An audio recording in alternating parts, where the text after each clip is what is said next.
Halo-halo. Oh, yeah. Kaya anuman ang ganap nyo ngayong summer, join kami dyan! Ang One Radio 91.3 News FM, your official summer vacation station. Tara na, sama-summer tayo! Summer, ang hot mo. Pero dito sa One Radio, cool na cool lang tayo. Ang kabos ng mga bagay nadadara sa Orola, tamang desisyon sa lambang diskusyon. Daing halong duda, legal sana, legal sana, legal sana ang programang giya sa mga kahapotang kaipuhan nin kasimbagan. Aramon ang mga bagay-bagay sa legal sana, legal sana. Kaiba si Attorney Randy Blanza, legal sana sa One Radio 91.3 News FM. Tindugo na!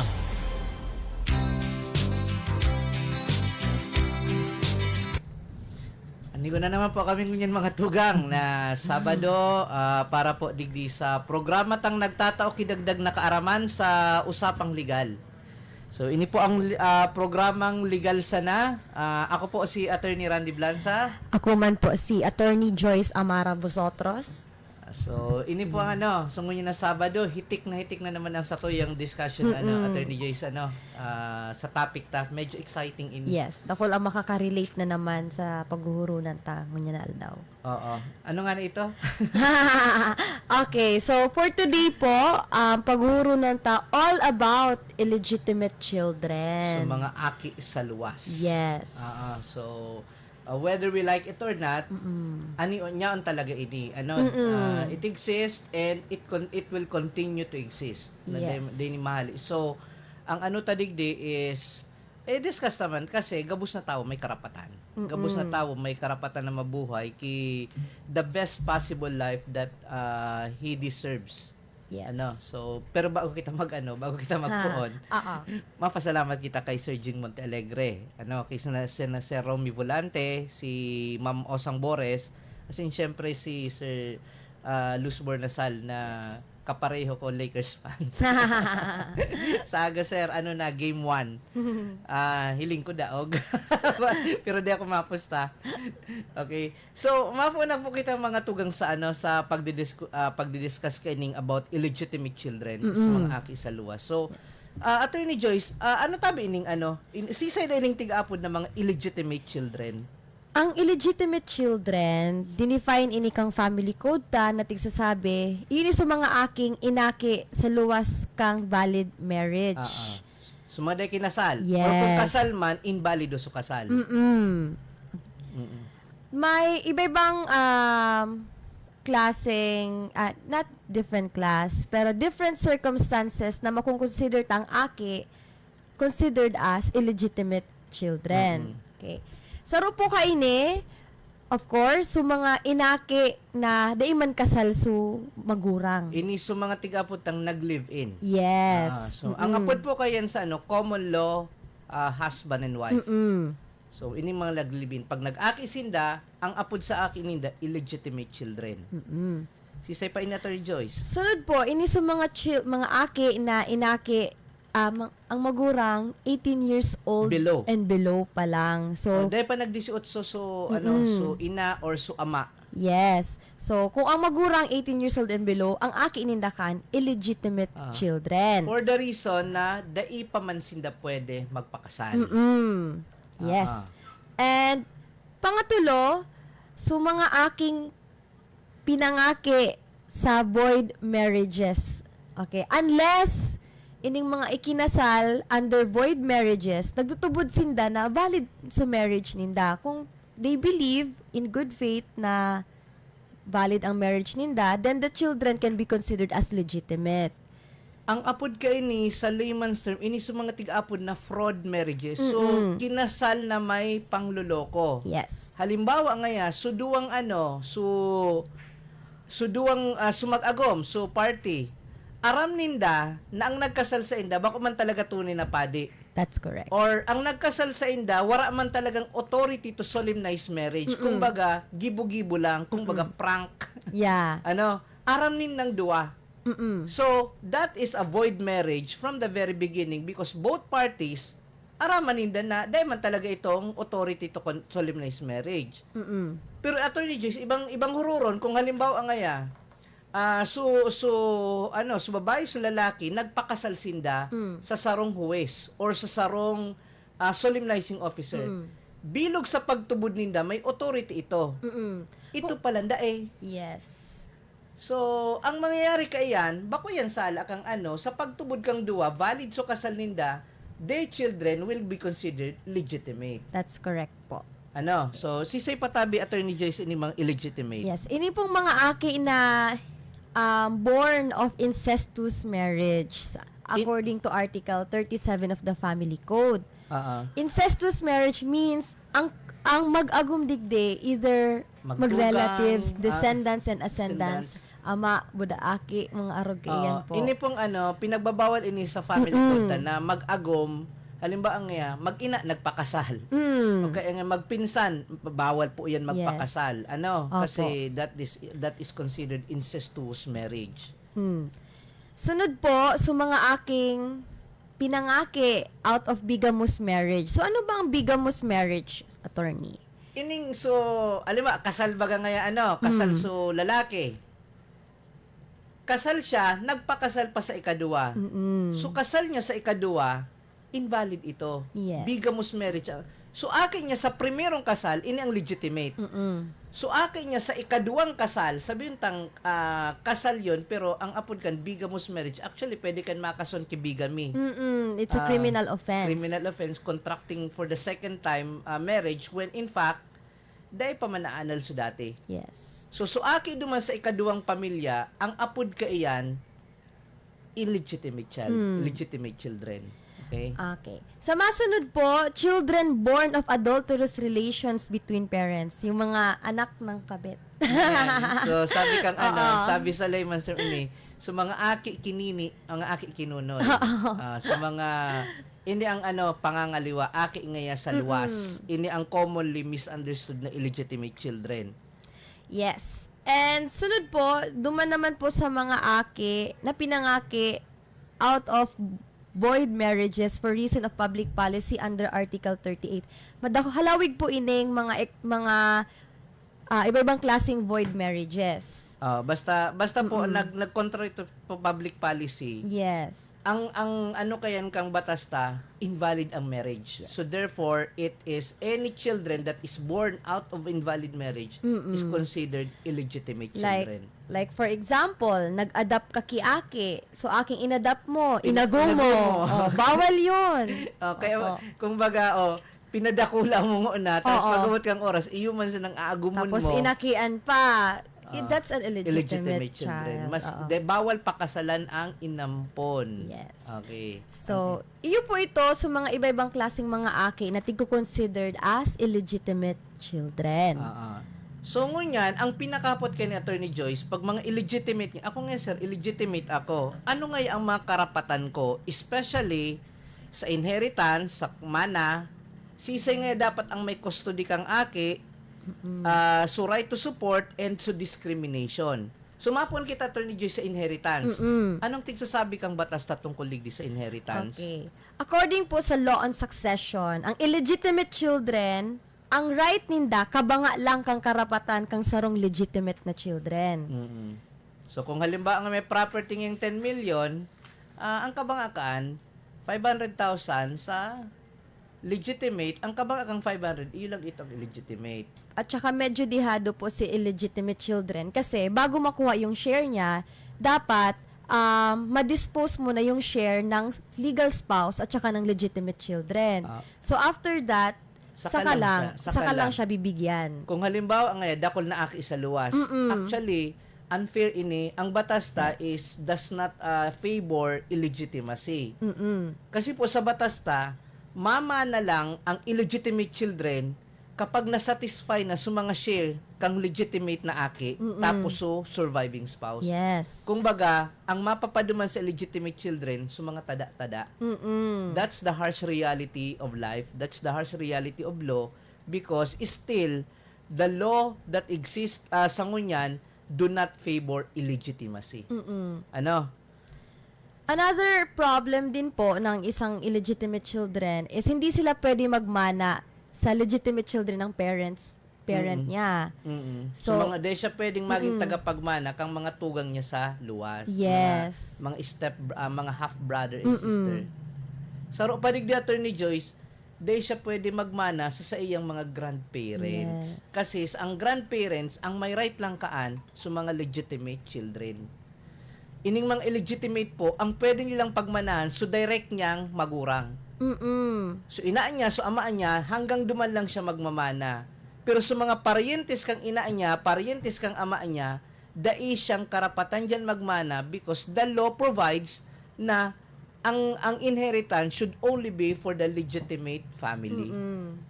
So iyan ang sad reality kang mga illegitimate children. Dihadon talaga po ang illegitimate pag-arabot sa mana. Yes. That is.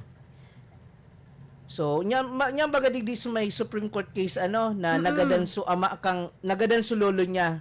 Tapos Nagadan so ama niya, tapos lolo niya nag-ataman sa iya. Tapos, kang nagadan naman so lolo niya, so mga uncles niya, mga tugang kang ama niya, pinahali so aki sa mana. Pinahali sa mana. Taba ko man nga nga kita partidaryo para may aki ka sa luwas. Tama po. Tapos iyan ang nya sa Supreme Court, ang digdi nagrant ini. Nagrant ini nahali siya sa barangaan. Nahali ito sa barangaan kasi according to the Supreme Court, ang illegitimate child has no personality sa inheritance kang sa iyang grandparents. So iyan ang mamundo.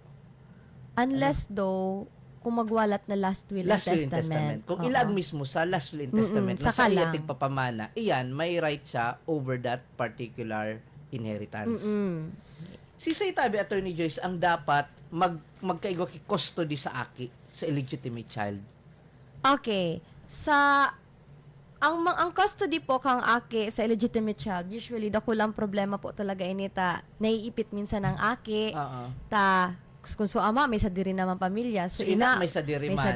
naman. Iyan ang problema kayan. So, as much as possible, ang batas pinakahiling sa best interest of the child. Pag age 7 years old and below, usually po, sa ina pa po iyan na wawalat ang aki. Tama po ba, sir? Tama iyon. Ang talaga digdi, ang tigiling po digdi kang batas kang korte, sain mas pinakamapakaray ang aki. Halimbawa ngaya, so ina, single ngaya so ama, may agom. Kung iduman mo nga ito sa ama, maray kung welcome siya kang sa iyang mga stepbrother, sa iyang mga half brother, half sister, okay lang. Kung halimbawa nga, pwede duman, kung duman mapapakaray. Pero chances are dumaan sa ina kasi lalo na kung they welcome. Kung halimbawa pareho man may pamilya, so babae may sadiring pamilya, so lalaki may sadiring pamilya, and pareho siya unwanted. Habo sa iya kang pamilya kang babae, habo man kang pamilya kang lalaki, chances are pwede yan sa relatives. Yes, sa grandparents. Na pwedeng mag-ataman. Garo kung nagiling po kamo kang probinsyano, habuon baga kitanggol ni so ama niya, kaya ang nag-ataman sa iya, so lola. Batang Quiapo. Ay, Batang Quiapo. Batang Quiapo. Ang padabaon baga lugod siya, si Tinding. So lola lugod kasi duman siya mas napakaray. Yes. So, okay. Ikatulong problema ta Attorney Joyce. Kasi dapat ang masuporta. Pag abot po sa support, syempre, yung both parents kailangan mag-support sa aki because even though they are illegitimate child, deserve pa din nila ang love and care kan sa indang mga magurang. Okay? Pag di nagsuporta, pwede kasuhan kibawsi. Yeah, that's correct. Pwede. Kasi illegitimate, you have the obligation as the parents to support the child. That's correct. So, ini pa ang ikapat pa. Before that, sir, syempre, bago ka mag-demand na support po pala, dapat i-prove mo din na aki talaga ito. Parang siya yung father talaga. Apod kaan, kaipuan may acknowledgement of paternity. Opo. Tadto, i-discuss ta po yan. Yeah, About later.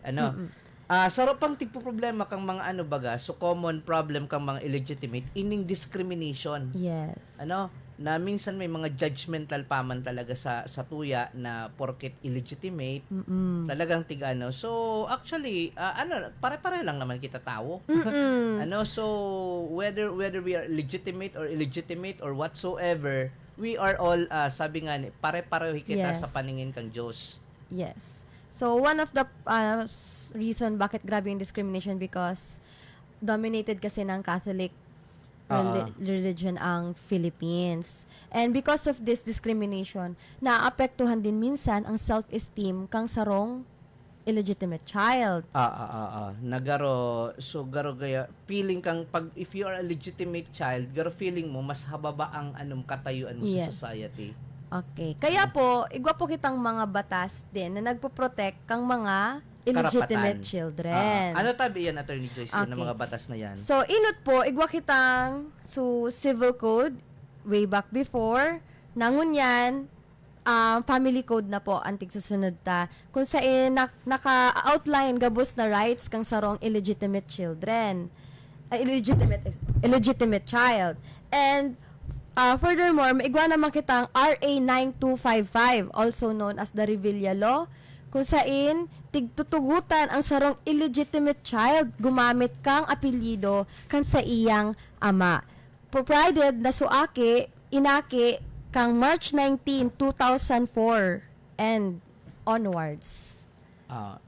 Iyan po ang mga batas Civil Code, Family Code, and Republic Act 9255 or sutig-apod tang Revilla Law. Yes. So ngunyan, mapo na kita sa pinaka-common na hapot. Halimbawa po ngaya, ang aki ko ngaya ding ama. Ding ama o kaya ngaya, ang ama ngaya kang aki ko may agom. So illegitimate nga, paano ko tabi ngayon attorney iparehistro? Okay. So how to register? Ano tabi yan dapat gibunin da Attorney Joyce? Alright, so depende muna yan kung kailan pinanganak yung bata. Apo. So kung pinanganak siya noong 1988 and before that, ang magagamit na apelyido mo na kaiyan sa ina niya. Pag inaki na 1988, August 3, 1988 is before the family code. Yes, before the family code. Pag August, arog po kayo August 3, bago mag-August 3, 1988. So, August 2, 1988, pababa. Pag dyan inaki ang gagamitin niyang apelyido sa ina. Iyan, maliwanag po iyan sa civil code ta. Apo. Paano naman po, sir, pag onwards after August 3? Okay. Pag inaki na August 3 hanggang March 18, 2024, iyan ang coverage kang family code. So, iyan, pwedeng magamit pwedeng magamit ki apelyido kang ama kung igwang acknowledgement. Yes. Kung igwang acknowledgement. Pero kung halimbawa, in-acknowledge kang ama, mo yan pwedeng gamiton. So, inot po, dapat igwang acknowledgement sa ama, and after that, may option na whether or not gagamiton mo sa apelyido kang ama o dae. Kung gusto mong gamiton sa ama kang aki mo, then kay puwan mo mag-execute na affidavit to use the surname of the father. So, sungon niya na ang nag-govern na ngunyan sa tuyang batas, ini nang tig-apod na Revilla Law. Yes. It took effect March 19, 2024. Alam mo, ang attorney, inaki nga, so, igwa nga kung illegitimate child, ngunyan nga yung inaki nga kang 2010. Dahil kung ngayon naparehistro, ano daw nga gibuon ko kaini? Okay, so, like you said, sir, kay puhan lang po, so kung acknowledge na siya kang ama, then kung gusto pa-acknowledge mo siya sa ama niya, after that, isusubmit mo siya sa civil registry. Kung gusto mo nang gamiton sa apelyido na kang ama, then another execution naman ng affidavit to use the surname of the father. Iyo po. Yung depende po yan, sir, kung sa puon pa lang, nire-recognize na, kumbaga, pagkaaki pa lang kang aki, yun na talagang ikakaag na pangaran kang sa ama. Pero kung sa inot, pangaran lang kang ina ang yaon, it's a different case. Kasi ang iba, tilag sa birth certificate, pangalan lang kang ina, ding ama. Yes. Siguro hindi pa sila okay. Nasa processing of acceptance. Diba? So, pag okay na sila, nagkabati na sila, inacknowledge ng ama, again, execute ng acknowledgement, then ma-affidavit, pero yung name, hindi na mapapalitan yung birth certificate. Ma-annotate na lang sa gilid. Di po ka mag-expect na pag nag-affidavit na nga ka mo, alam ba nga, in-acknowledge ko na bagang attorney, nag-execute na akong affidavit of surname, natang nga nagluluwas sa PSA ngaya, iyo man giraray ngaya, apelyido nga kang ina, dahil pang pangarang kang ama. Ang birth certificate po, dahil na yan tigbabago. Yes. Kung ano ang originally registered, as is na yan, whatever changes in the birth certificate, maluwas na lang yan as annotation. So, halimbawa, Attorney Joyce, na nag-execute na ki affidavit to use the surname of the father, ang aki po kayan, pwede niya nang gamiton. Sa iyang school record, sa pag-fill up niya kang mga kung ano-anong mga dokumento, pwede niya na yan gamiton. Pag-igwa ng affidavit to use the surname of the father. Ngunyan, kung halimbawa da in-acknowledge. That's the problem. Halimbawa, sabi kang ama, ay inda ngaya, bako ukuan. Dahil kung nga nga sigurado kung sa kuyaan, maparehistro ka na. The person that the mother has no right to use the surname of the father without the consent ng father. Kasi dahil nga tig-acknowledge, kaya ang gagamiton ka iyan, apelyido niya. No choice but to use the apelyido. Ang hapot digde, ano nga ang middle name na ilalaag? Blanco lang po. Blancohan. Kasi pag linaag mo sa middle name mo, iyo man ang middle name kang aki, maluwas kan, magtugan ka mo. Yes. Magkakaigwa ka ang confusion on the personality of the child. Maluwas sa dokumento, magtugang ka mo. And po yan, bawal din siya kasi simulation of birth certificate yan. That is a criminal offense din.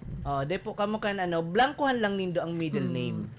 Uso kasi yan noong unang panahon, sir, na pag out of shame din minsan, hindi nila matanggap, pinapasok na lang sa magulang nila yung bata. Pinapaluwas.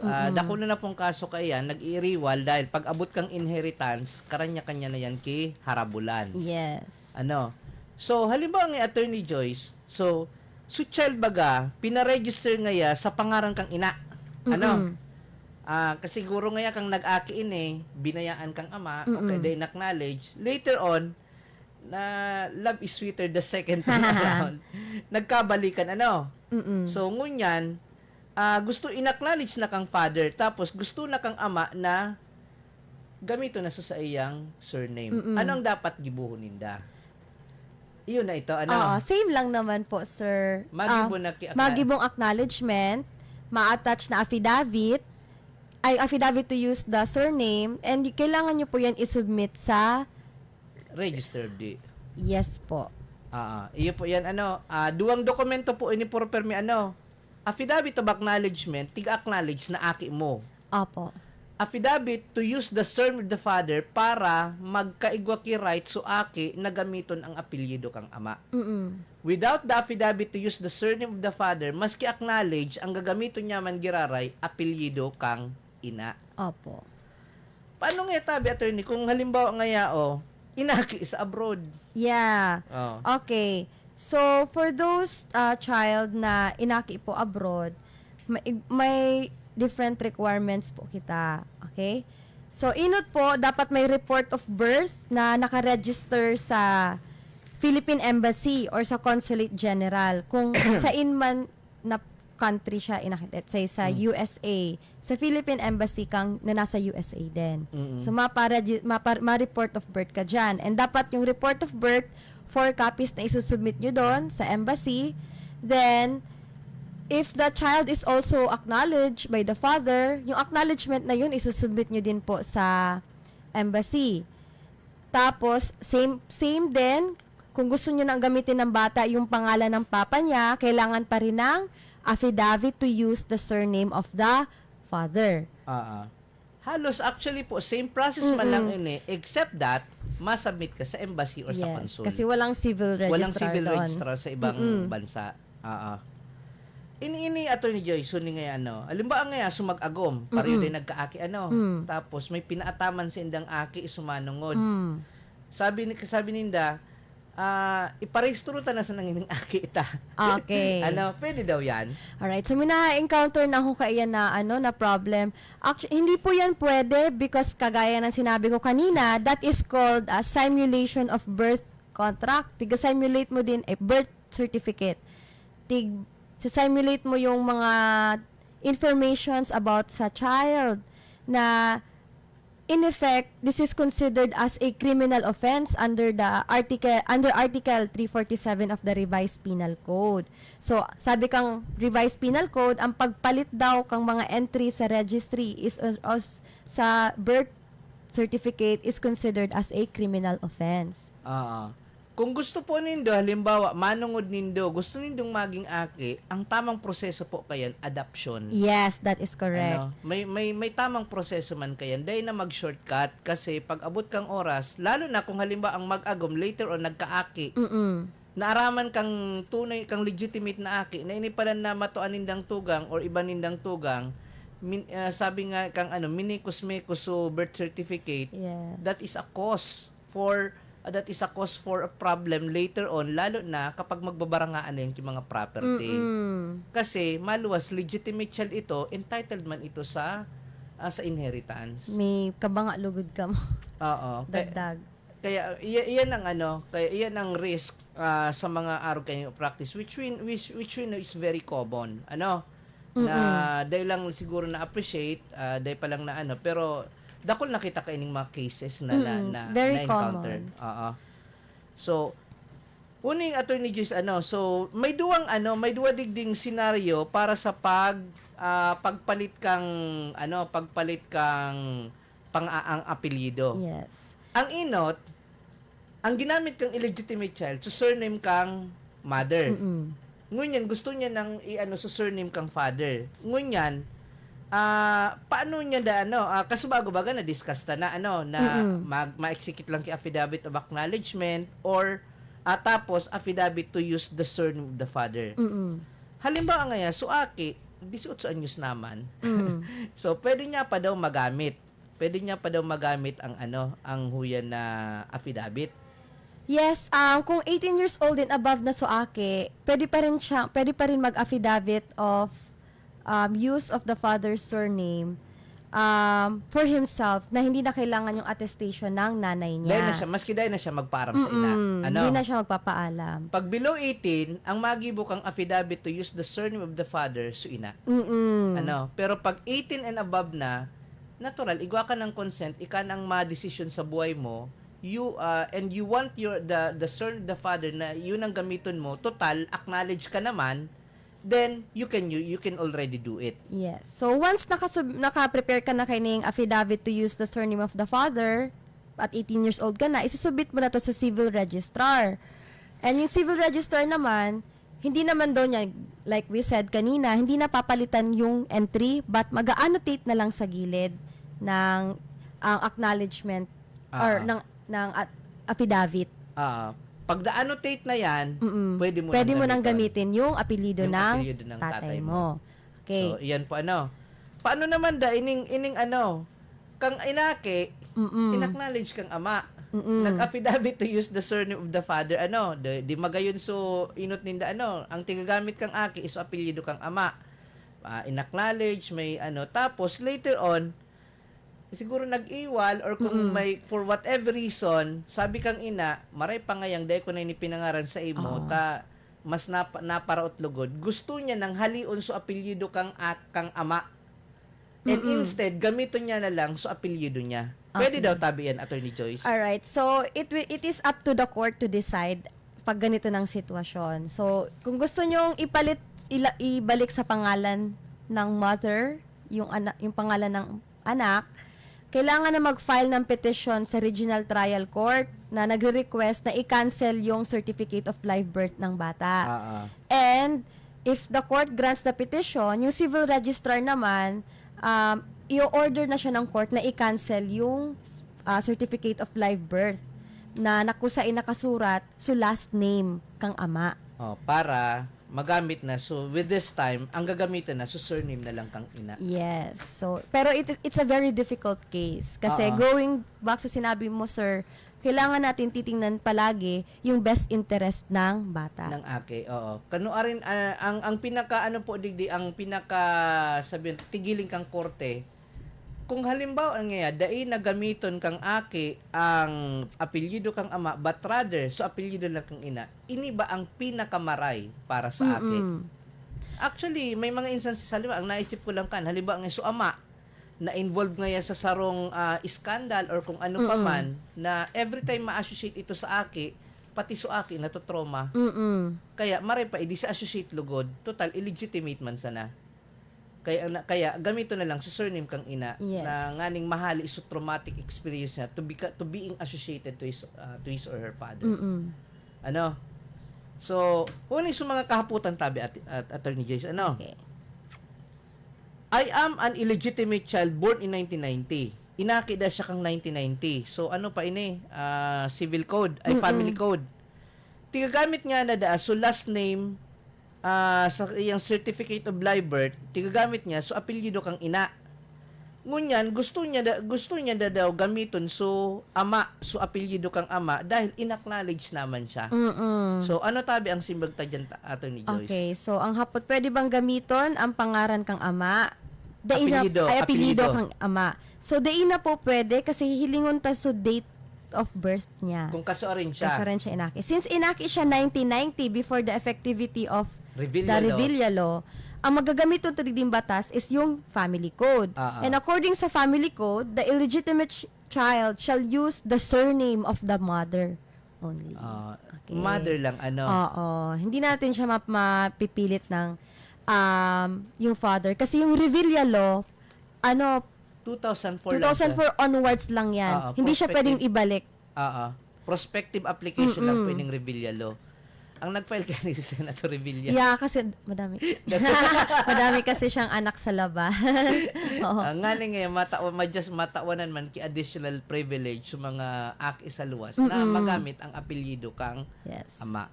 Pero, iyan nga effective lang po ining batas na 2004 and beyond. So, in one case, the father filed a petition to compel the civil register to register the certificate of live birth using his surname. May nag-file na kayo petition. Inaki ng 1989, sabi kang civil registrar, di nga pwede. Ang batas ang applicable dyan, kang inaki yan, family code. So, sabi sa family code, maliwanag ang illegitimate children ang apelyo dapat sa ina. So, sabi kang Supreme Court, tama si civil registrar. Dahil mo siya pwedeng i-compel na baguhon because ang batas ay batas. Yes. So, yan pang ano. Ikaduhang kahaputan digdi Attorney Joyce. Okay. So, may aki ngay akong may aki ngay ako, inaki siya kang 2015. Tapos kang pinarehistro ko so birth certificate niya, dahil ko linag ngay so ama. Ti uyaman nga ako sa iya kay to, binayaan niya kang nabados ng nabagay ako, inabandon niya na kami. Ngunyan nga so ama, nagsisignify na willing siyang i-acknowledge so aki. As in, willing rin siya na gamiton so sa iyang apelyido. Ngunyan, gusto ko man ngayang magtugot na digdita para man ini sa aki ko na may ama siya tapos magamit niya sa apelyido kang ama. Ano nga yung dapat kong gibuhon? Okay. So, sinabi mo po, sir, inaki, so baby, 2015. So, since 2015, mag-a-apply na po digdi so Revilla Law. Okay? Ang kaipuhan lang po so pwede po magamit ang apelyido kang ama. Paano? Dapat magtaong acknowledgement to father and mother naman ma-execute na affidavit to use the surname of the father. Isa-submit ini sa civil registrar, then once approved, i-annotate na ining acknowledgement kang ama. Kaya pwede nang gamiton so apelyido kang ama. Iyo. So, kaya ini pong Revilla Law, dakulaan man talaga ding tabang sa mga illegitimate children. That's true. Mas pinadali ang proseso na magamit ang apelyido kang sa indang ama. Okay. After kayan, the child can now use the surname of the father. Pag approve na, so naka-annotate na, approve na kang civil registrar, then that is the time that the illegitimate child can use the surname of the father. So, ang usually naka-annotate kan sa gilid kang birth certificate, araw po kayo ni acknowledged by, so name kang ama, on, kung kaso rin in-acknowledge, under registry number of the affidavit of admission of paternity. Then, the child shall be known as, ilalagay na yung bagong name ng bata, kasama yung apelyido ng tatay niya, pursuant to RA 9255. Iyan ang usually na mababasa nindo sa annotation kan certificate of live birth. Pag in-acknowledge, so aki, Usually typewritten pa yan. typewritten pa ha, oo. Di pisilo kan maglalag sa computer. Sa gilid lang Sa kaya. gilid lang yan eh. So, may hapot pa, Attorney Joyce. 18 years old na siyang illegitimate child. So, kung 18 years, inaki ini mga, before 2004. Tapos, tigagamit niya, so surname kang sa iyang ina. Tapos, naaraman niya din ng Republic Act 9255 or the Revilla Law. So, gusto niya naman gamiton. So, apelyido kang ama niya. So, ang apot lang digdi, pwede niya pa daw gibuhon ito. Hindi po. Kasi kung pinanganak siya before 2004, which is the before March 19, 2004, ito kasi yung effectivity date ng Revilla Law.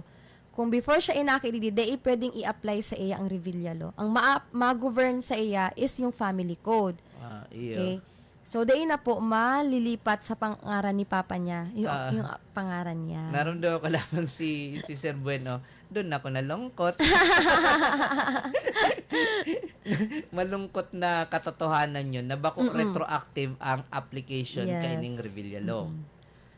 Uni pa, ang hapot pa digdi Attorney Joyce, nabasa ko ngayon na ang civil registrar palan, pwede na mag-change error kang birth certificate without the need to go to court. Okay.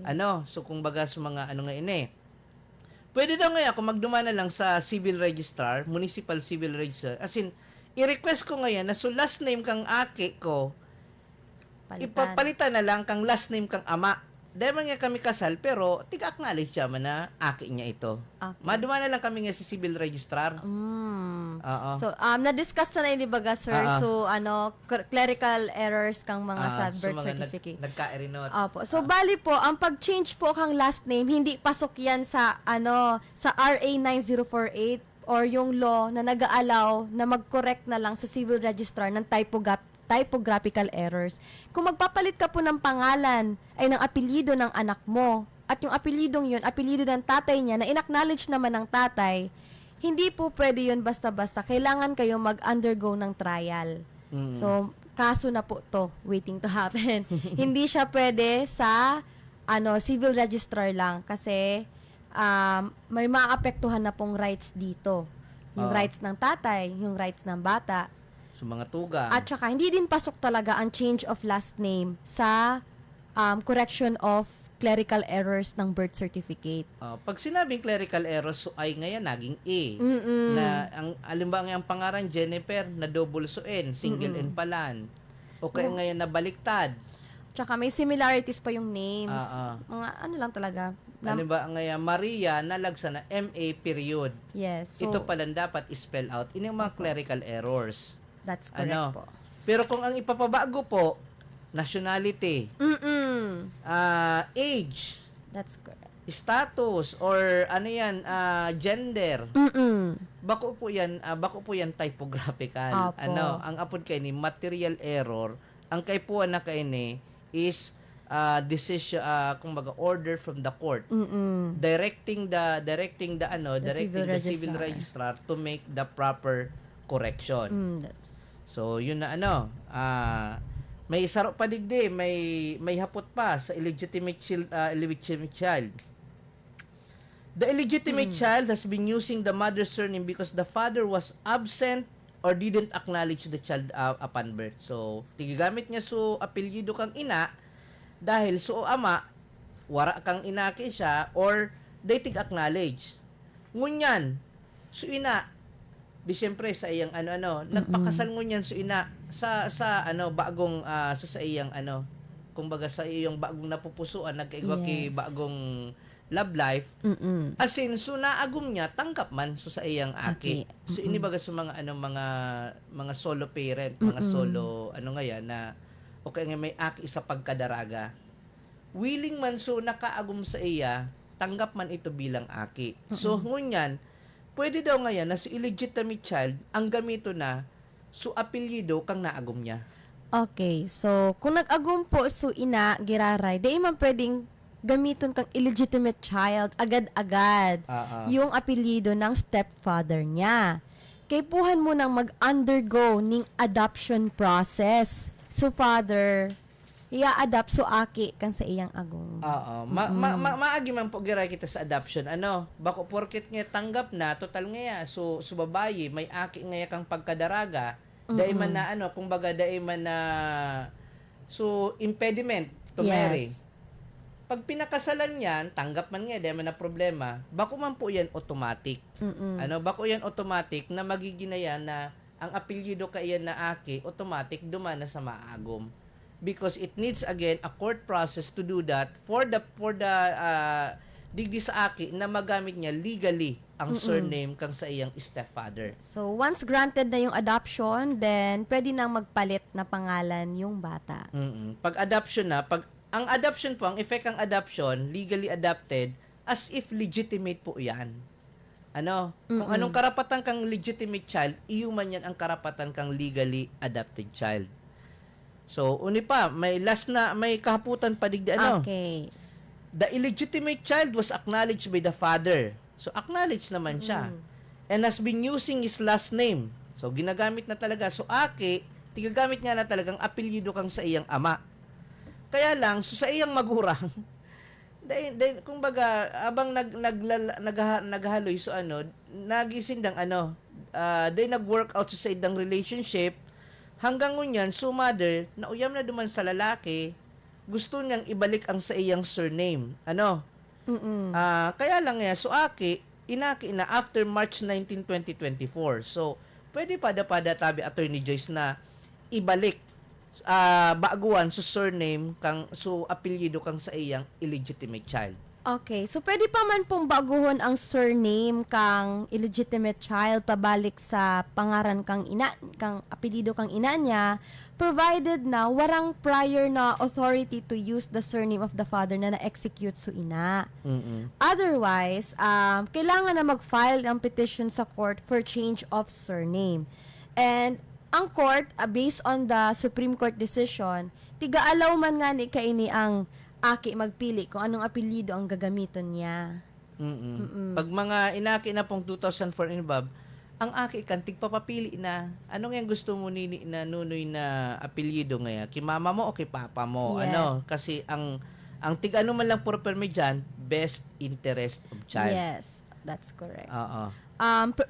To answer that question, briefly, yes, pwede pong palitan, pero hindi madali. Nakapangalan na sa tatay, gusto mo ibalik sa'yo, okay, pwede mo yung palitan. Pero kailangan mong patunayan sa korte na ang pagpalit nito, best interest of the child. Pero based on the Supreme Court decision, ang tingin po ng court, laging best interest of the child talaga na gamitin ang apelyido ng tatay. Oo. Kasi, iyan po, mabalik kita duman sa pronouncement kang sa tuyang batas, the court always favor legitimacy. Yes. The court always favor paternity. So may mamidbidan ang aki na ina sa kaama. Ano? So may naramdaman ako Attorney Joyce na ano, halimbawa ngaya mag-agum. Ano, mag-agum baga ngaya kasal. Tapos ngunyan so babayi ngaya nagkaigwa ki diversion, Extramarital affair. Extramarital affairs. Nag-agi nga sa diversion. Yeah. Nabados. Nagkaaki. Yes. Ano ngunyan ang status kang aki? Recitation. Ginurab ako. Okay, sir. Back to you. Actually, aral po kayo ng ano. Ang status kang aki, legitimate child. Kang mag-agom. Ano? Although in real, aki niya ito sa luwas. Kaya lang, ang presumption kang batas would always favor legitimacy kasi may agum baga ngaya ang babae, ang presumption kan, ang ama, so sa iyang agum. Unless, of course, ita-challenge yan kang agum. Bako ko man yan, aki, nailing mo na ngayon, nang itom-itom na ako, paano ngayon naging maputi? So, bako ko ngayon, so, ngunyan, ma-question na ki illegitimacy. So, offended spouse. Pero kung dahil niya yung question, ang presumption kaan, aki iyan kang sa iyang agom, and he has all the right to use the surname of the legitimate spouse. Yes, that's correct. Oo. Kasi makairak man yan, sabi nga digdi, sa batas ta, there are no illegitimate children. There are only legitimate parents. Kasi nga dahil man ginusto kang aki na mamundag sa kinaban. Oo, ang may kasalan kan so parents, iyong nagdesisyon na magkaigwa ki illegitimate children sa namamundag sa kinaban. Dakulo kitang comment. Yeah. Basta onto sa sabi ni Aliana Anvista, hello po attorney sa indong duwa, always nakikinig po sa indong programa. Kay Mila Bigkas, good morning attorney Blanche and beautiful attorney Joyce Busotros sa programang Legal Sana. Good morning po sa indong duwa, hali kay Lyra Belda Prieto. Kay Calyari Bijoni, good morning po attorney Joyce and attorney Randy, salamat sa Diyos sa aldaw na ito. Shout out po kami digdi sa Honop. Sila Tio Romy, Kasia, Tia Felisa, Tia Nicola, Del Carmen family, okay po ang topic sa Legal Sana. Salamat man, Kalya Johnny, avid listener. Yes. Good morning po, attorney. Sana may mambatas na makaisip na magpasakibatas taangon niyang batas na parang discrimination sa mga illegitimate. Bako man kasalan kang aki kung nata siya inaki, sana matawan kipantay na karapatan ng pagtatali sa batas. Sana nga po na bako man kasalan kang aki, di ba? Ang aki binundag lang yan dahil man hindi ginusto. Embol, good mga attorneys always listening. Nag-overtime gid si Embol sa SJCC. Ay, pa-shoutout po kami ni Mami siya digdi sa SJCC attorney. Nagpasweldo kay ini si Sharon kasi Maricel. Kanyaon. Watching. Jessica Salsona, good morning po attorney. Ask ko lang po in case kung pamangkin ko paano illegitimate child siya. Ang middle niya po, same sa lang sa ina. Paano po kayo tabata college na salamat po. Iyan ay nang tig-discuss ka sa bago. Yes. Na dapat pag illegitimate, dapat ding middle name. Pero anyway, medyo mahababang usapan i-consult na na lang po sa sa tamang bako ining sa programa. Ma-college na po kaya baka ma-eskwelahan ang school record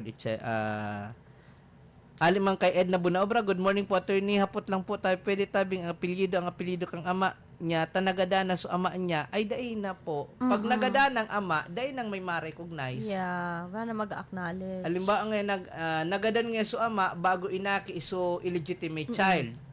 Okay po baga affidavit so acknowledgement. Pero meron din kasi sa civil code na kung mayroon kang ma-present na handwriting ng ama na nagsasabi na tiga-acknowledge niya na akin niya ito, pwede. Habang nasa tulak pa. Yeah, pero kung wala, dahil talaga. Oo, mataram ito. Gada nang paano pa ma-acknowledge? Hindi makakapag-defend ng sarili niya yung namatay na. Di ba? Sikap Julian Arganda, musta po attorney? Marayman sir. Good morning po attorney, magandang topic nindo, always maganda digdi sa barangay nagdadam digdi sa barangay, hindi salamat po. Salamat ma'am po. Maray Ma'am Shirley Arandia Baria. So inabot na naman kita ki oras kita araw makaskason. Sabi kang malang speed. Malang speed kang oras po sa topic ta So sana po may naukuda na naman kamungunya na aldaw na digdi sa satuyang programa na nyaon lang po kami digdi para magtao ki additional na kaaraman. Sa abot kang satuyang nag-share man lang kita digdi kang yes. kang inadalan ta pagsabot ta sa batas. So, may gusto kang bation na third choice? Okay, so before we end, gusto ko lang po bation yung auntie ko sa Malilipot, si Auntie Ne. Firme siya nagdadangog. Nag-ahagad siya sa kuyang t-shirt ng Legal Sana. Iguana t-shirt. Okay. Si Attorney Blanca nang bahala. Iyo po. Siguro, sa mga nagdadang po sa to dyan, igwa kaming ining t-shirt na suot ko, nakakaaman kita ki-sponsor. Yeah, thank you so much sa sponsor. Salamat sponsor. Sabi ni Sir Abi Binalya, good morning pa. Good morning po Garo nakarelate si Cho Abe. Oo ba, sir? garo record kay ni so tangon yung programa. Oo. Nag-notes ka na po, Sir Abilino. So, yun na, mapaaram na po kita, So, ini po ang programang Legal Sana, digdi sa One Radio 91.3 News FM. Ako po si Attorney Randy Blanza. Ako din po, si Attorney Joyce Amara Vosotros. Hanggang sa masunod na pag-iribanan ta sa programang Legal Sana.